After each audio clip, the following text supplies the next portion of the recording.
Hi everyone, it's Miss Kate. Today in this video we're going to look at the votes for women. This is one of my favourite history topics. I don't know why. Well, I do know why. I guess it's because it's about women and I'm a woman, and if it wasn't for these women I wouldn't probably be doing what I'm doing right now, and I definitely wouldn't have the right to vote.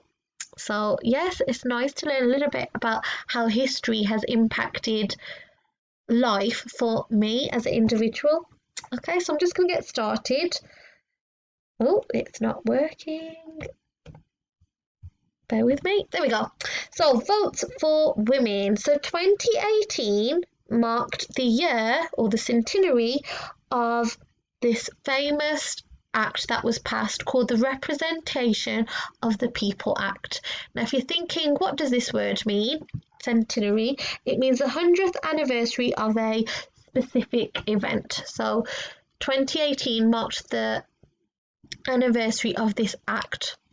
So this act was passed by the Parliament, and it allowed all men over 21 as well as some, and I must stress the importance of some women over 30 to vote. It also allowed women over 21 to stand as an MP. So before 1918, women couldn't stand as MPs and they definitely couldn't vote. It was up until this act was passed that some women were allowed to vote. It was the first time where some women were allowed to vote. Before that, it was just men. So there were two types of movements. There were the suffragists and the suffragettes. So they both would hold campaigns to encourage the rights to vote for women. Okay, so before 1918, all women were not allowed to vote in general elections. Whilst some men and MPs such as George Lansbury supported women's right to vote, a lot of men opposed it. They weren't happy. They didn't see what the need for the change was. They didn't understand. They didn't think women were capable or had the mental capacity or the knowledge to vote. Some women were not happy with this view that some people held and were very passionate about democratic equality. There were two groups who shared this passion, and they decided to campaign for the women's suffrage in the early 20th century. You had the suffragists, who would focus on lobbying locally and nationally to gain the votes for women. Now, if you're thinking, oh, what does lobbying mean?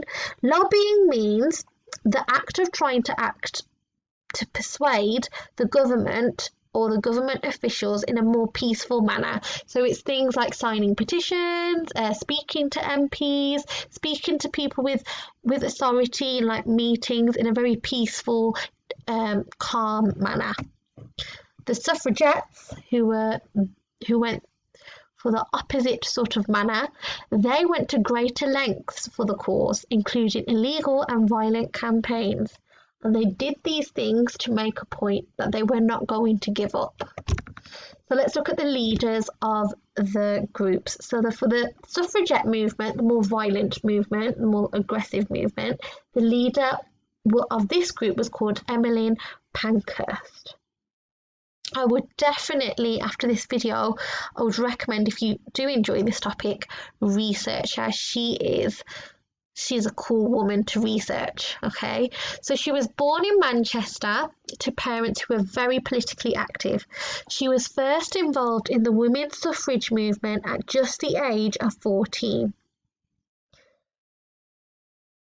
Suffragettes were well known for their public confrontations, as well as smashing windows and assaulting police officers.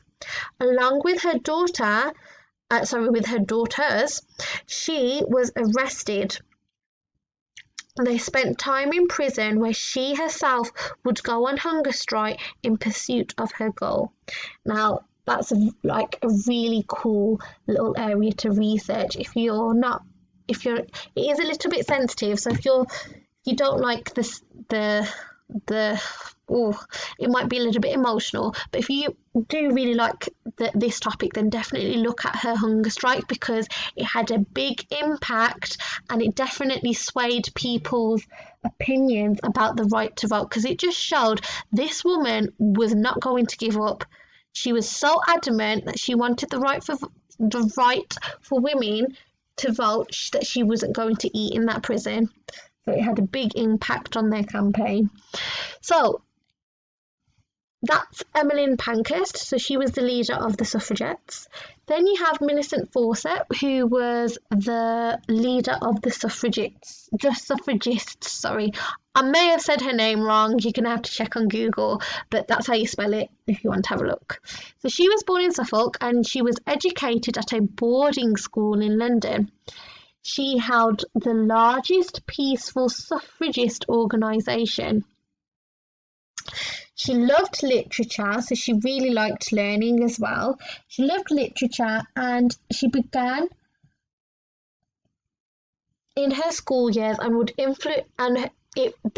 education would influence her, so that's why she went for the more peaceful manner. It was education that led her to paths where she had access to talk to MPs and people in higher places.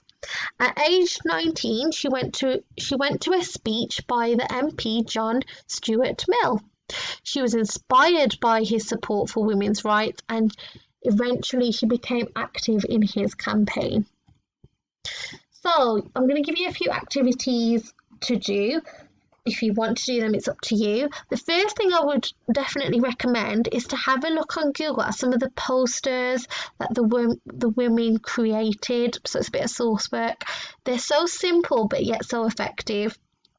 So have a look at what they would write down, the kind of colours they would use. Have a think about why they used those colours, or why they would use those simple, short, snappy quotes. If you want to create your own little poster, you're more than welcome to. So yeah, have a look at their posters. Then I would look at some sources from the other side, from people who opposed the rights for women to vote, and see how they would portray women. Totally different quotes, and look at the way they draw the women as well. Have a think, why might they do that? Question the sources. So definitely do some source work. If you don't want to do any art or source work, then you can do a little bit of writing, okay? So today, many people think that voting age should be lowered from 18 to 16. Your job is to write a persuasive text in order to support a lower voting age. Now, if you don't want to write, I'm sure you can create a little advert of your own. Don't send me the advert, but you can kind of tell me the kind of things you spoke about. So you got all these different activities. Feel free to share them with me. Any new information or interesting facts that you researched, whether it's about Emmeline Pankhurst or about Fawcett, it's totally up to you. Send me any new facts, create any fact files. If you do any of the activities I said, you're more than welcome to share it with me and I can have a quick look. I hope you enjoyed this video. I hope some of you do go ahead and research it, because it is such an interesting topic. I will make a new video soon. I hope you enjoyed this one. Have a lovely weekend. Bye.